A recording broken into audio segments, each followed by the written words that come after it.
လူတော်တော်များများကဘဝကိုပြောင်းချင်ကြတယ်ပိုအောင်မြင်ခြင်းနဲ့ပိုတော်ခြင်းနဲ့သက်ဆက်ပိုရှာခြင်းနဲ့ပိုပြီးစိတ်ကန်းရှိခြင်းနဲ့ဒါပေမဲ့လူအများစုကအစမှအားထက်သေးရောလောက်ကြပြီနောက်ပိုင်းမှာရပ်သွားကြတယ်မနေ့စောစောထားဖို့ဆုံးဖြတ်တယ်ဒါပေမဲ့ရင်းနဲ့ကြာတော့ပြန်ပြတ်သွားတယ်စာကျူးစားဖို့ဆုံးဖြတ်တယ်ဒါပေမဲ့ဘုန်းကိုပဲပြန်ကင်နေမိတယ်ဝါကောက်စားလုပ်တယ်ဒါပေမဲ့မကြခင်ပြင်းသွားတယ်ဒါကြောင့်လေလူတွေကကြီးမားတဲ့ပြောင်းလဲမှုကိုပဲစောင့်နေကြလို့ပါဒါပေမဲ့တကယ်မင်းဘဝကိုပြောင်းပြမဲ့အရာကကြီးမားတဲ့ဆုံးဖြတ်ချက်တစ်ခုမဟုတ်ဘူးနေတိုင်းလုံနေတဲ့အကျင့်သေးသေးလေးတွေပဲဒီနေ့ကို10မိနစ်စာဖတ်တာဒီနေ့ကိုနည်းနည်းစီပိုကောင်းအောင်ကြိုးစားတာဒီနေ့ကိုမရဘဲဆက်လုပ်နေတာဒီလိုသိငယ်တဲ့အရာတွေကပဲဒီနေ့မှာလူတစ်ယောက်ရဲ့ဘဝတစ်ခုလုံးကိုပြောင်းပြနိုင်တယ်ဒီနေ့ဗီဒီယိုမှာတော့ကဘာတဝမ်းလူသန်းပေါင်းများစွာရဲ့ဘဝကိုပြောင်းလဲစေခဲ့တယ်အတော်မင်း habit စာအုပ်အကြောင်းကိုနားလည်လွယ်အောင်ပြောပြပေးသွားမှာပါဒါကြောင့်ဒီဗီဒီယိုကိုအဆုံးထိကြည့်ဖို့မမေ့ပါနဲ့စာရေးသူ James Clear ဟာငယ်ငယ်တုန်းကအားကစားသမားတစ်ယောက်ဖြစ်ခဲ့တယ်ဒါပေမဲ့ဒီနေ့မှာမတော်တဆမှုကြီးတစ်ခုဖြစ်ခဲ့တယ်ဘေးစော်ပြိုင်ပွဲတစ်ခုမှာတန်ချောင်းတစ်ချောင်းကသူ့မျက်နှာကိုပြင်းပြင်းထန်ထန်ထိမှန်သွားတယ်အချင်းကြီးကအရန်ဆိုးခဲ့တယ်အသက်ရှင်နိုင်မလားတော့မသိရတဲ့အထိဖြစ်ခဲ့တယ်အဲ့ဒီနောက်မှာသူ့ဘဝကလုံးဝပြောင်းသွားတယ်အရင်လိုမလုပ်နိုင်တော့ဘူးအားနေသွားတယ်နောက်ကျကြမ်းနေတယ်လို့ခံစားလာရတယ်ဒါပေမဲ့သူလက်မလျှော့ခဲ့ဘူးကြီးမားတဲ့ပြောင်းလဲမှုကိုမကြိုးစားပဲနေတိုင်းနည်းနည်းစီပိုကောင်းအောင်ကြိုးစားခဲ့တယ်ဒီနေ့ထက်လက်ပြန်နည်းနည်းပိုကောင်းအောင်မနေ့ကထက်ဒီနေ့နည်းနည်းပိုတိုးတက်အောင်အဲ့ဒီအကျင့်သေးသေးလေးတွေကပဲနောက်ဆုံးမှာသူ့ဘဝတစ်ခုလုံးကိုပြောင်းပြလိုက်တာပြီးတော့ဒီစာအုပ်ထဲမှာသူသဘောပေါက်ခဲ့တဲ့အရေးကြီးဆုံးအရာကိုပြောထားတယ်အောင်မြင်ဖို့ဆိုတာတနေ့တည်းနဲ့ဖြစ်လာတာမဟုတ်ဘူးနေတိုင်းထက်ကလုံနေတဲ့အကျင့်သေးသေးလေးတွေရဲ့ရလဒ်ပဲဆိုတာအခုတော့ဒီစာအုပ်ထဲကဘဝကိုတကယ်ပြောင်းပြနိုင်တဲ့အကြောင်းအရာတွေကိုတစ်ခုပြီးတစ်ခုလေ့လာကြည့်လိုက်ရအောင်စာရေးသူကလူတွေအများဆုံးနားလည်မှားနေတဲ့အရာတစ်ခုကိုပြောတယ်အဲ့ဒါကရလဒ်နဲ့အကျင့်အကြောင်းပဲလူတော်တော်များများကရလဒ်ကိုပဲလိုချင်ကြတယ်ဝေးချခြင်းနဲ့အောင်မြင်ခြင်းနဲ့ပတ်သက်ရှာခြင်းနဲ့စားတော်ခြင်းနဲ့ဒါပေမဲ့အဲ့ဒီရလဒ်ကိုဖြစ်စေတဲ့နေ့စဉ်အကျင့်တွေကိုတော့မတိဆောက်ကြဘူးဥပမာလူနှစ်ယောက်ရှိတယ်ဆိုပါစို့တယောက်က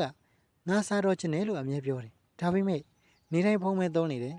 နောက်တစ်ယောက်ကတော့နေတိုင်း10မိနစ်ပဲဖြစ်ဖြစ်စားဖတ်တယ်အစာပိုင်းမှာတော့သူတို့နှစ်ယောက်ကြာကွာခြားချက်မရှိသေးဘူးဒါပေမဲ့6လတစ်နှစ်ကြာလာတဲ့အခါသူတို့ရဲ့ဘဝကလုံးဝကွာသွားမယ်ဘာကြောင့်လဲဆိုတော့နေတိုင်းလုပ်နေတဲ့အရာတွေကပဲလူတစ်ယောက်ရဲ့အနာဂတ်ကိုတည်ဆောက်နေလို့ပဲစာရေးသူက100ခိုင်နှုန်းစီမင်းဆိုတာကိုလည်းပြောထားတယ်ဒီနေ့ကို100ခိုင်နှုန်းပဲပိုကောင်းလာပါစေဒါပေမဲ့မရက်ပါနဲ့နေတိုင်းနည်းနည်းစီတိုးတက်လာတဲ့သူဟာတစ်နှစ်ကြာတဲ့အခါအရန်ကြီးပြောင်းလဲသွားနိုင်တယ်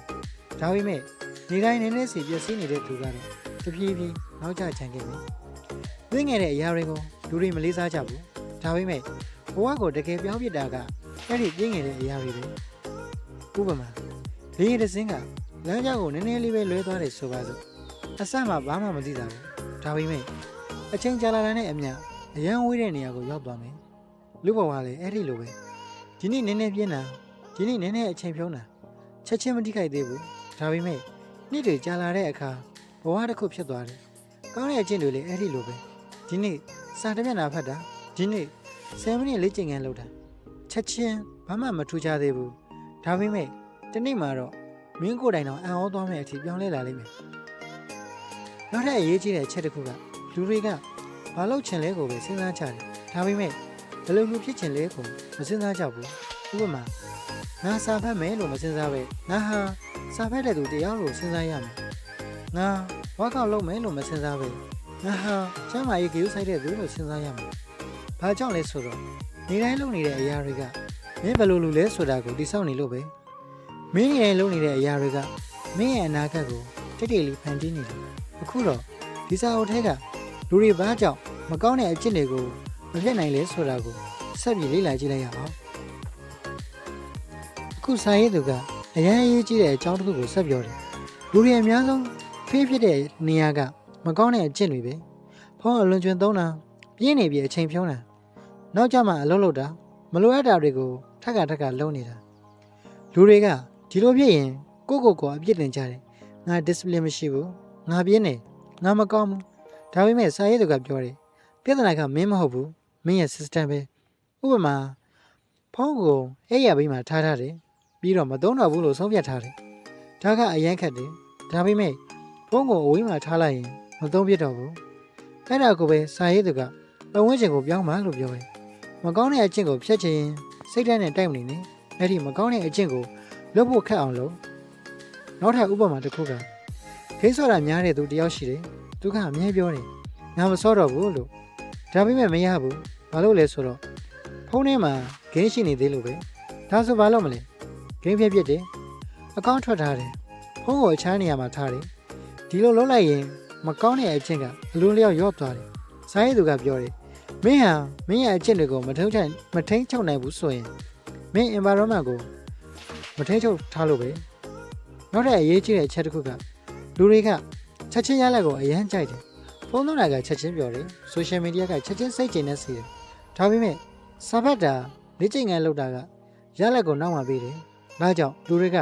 လွယ်တဲ့အရာကိုပဲရွေးကြတယ်ဒါပေမဲ့စာရေးသူကပြောတယ်အောင်မြင်တဲ့သူတွေကအခုခဏခတ်တာကိုလက်ခံနိုင်တဲ့သူတွေဖြစ်တယ်နောက်တစ်ခုကအရန်ရိုးရှင်းပေမဲ့အရေးကြီးတဲ့နည်းလမ်း2မိနစ်စီးမြင်အကျင့်အသစ်တစ်ခုကိုစချင်ရင်2မိနစ်ပဲလုံးလို့ရအောင်ရှော့ချပါဥပမာစာဖတ်မယ်မဟုတ်ပဲစာအုပ်ဖွင့်မယ်ပြေးမယ်မဟုတ်ပဲဖက်နဲ့စီးမယ်အစားကအရန်လွယ်အောင်လုပ်ရင်အကျင့်ကစတင်သွားတယ်စတင်ပြီးသွားရင်ဆက်လုပ်ဖို့ပိုလွယ်သွားတယ်အရေးကြီးဆုံးအပိုင်းတစ်ခုကိုပြောလာပြီကောင်းတဲ့အကျင့်ကိုဆက်လုပ်နိုင်ဖို့ဆိုတာထက်ကလုပ်နိုင်မှုပဲကြီးပြည့်စုံဖို့မလိုဘူးတရက်လွယ်လည်းရတယ်ဒါပေမဲ့2ရက်မဆက်ပါဘူးအရေးကြီးတာကလုံးဝမရက်သွားဖို့ပဲ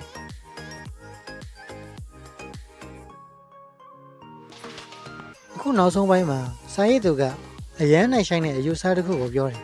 အဲ့ဒါကပြောင်းလဲမှုဟာချက်ချင်းမမြင်ရပေမဲ့တိတ်တိတ်လေးဆူဆောင်းနေတယ်ဆိုတာပါ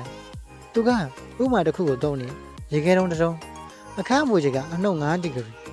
1ဒီဂရီတိုးလာတယ်ရေခဲကမပျော်သေးဘူးနောက်1ဒီဂရီမပျော်သေးဘူးနောက်1ဒီဂရီမပျော်သေးဘူးလူတစ်ယောက်ကကြည့်ရင်ဘာမှမပြောင်းသလိုပဲဒါပေမဲ့အပူချိန်3ဒီဂရီကိုရောက်တဲ့အခါရုတ်တရက်ရေခဲကပျော်သွားတယ်အဲ့ဒီချိန်မှာလူတွေကပြောတယ်အခုမှပြောင်းသွားတာပဲဒါပေမဲ့အမှန်ကတော့အရင်ကတည်းကပြောင်းလဲနေခဲ့တာမမြင်ရတာပဲဘဝလည်းအဲ့ဒီလိုပဲမင်းဒီနေ့စာဖတ်တာဒီနေ့လေ့ကျင့်ခန်းလုပ်တာဒီနေ့စူးစမ်းတာဘာမှမထူးခြားသေးဘူးလို့ခံစားရမယ်ဒါပေမဲ့အဲ့ဒီအရာတွေကမင်းရဲ့အနာဂတ်ကိုတိတ်တိတ်လေးတည်ဆောက်နေတယ်စာရေးသူကထပ်ပြောတယ်မင်းရဲ့အကျင့်တွေကိုမင်းရဲ့ identity ကိုတည်ဆောက်တယ်လို့ဆိုတာနေတိုင်းစာဖတ်တဲ့သူဟာစာဖတ်တဲ့သူဖြစ်လာတယ်နေတိုင်းလေ့ကျင့်ခန်းလုပ်တဲ့သူကကျမ်းမာတဲ့သူဖြစ်လာတယ်နေတိုင်းပြင်းနေတဲ့သူကပြင်းတဲ့ဝါကိုပဲရလာတယ်ဒါကြောင့်မင်းနေတိုင်းလုပ်နေတဲ့အရာတွေကမင်းဘယ်လိုလုပ်လဲဆိုတာကိုဆုံးဖြတ်နေတယ်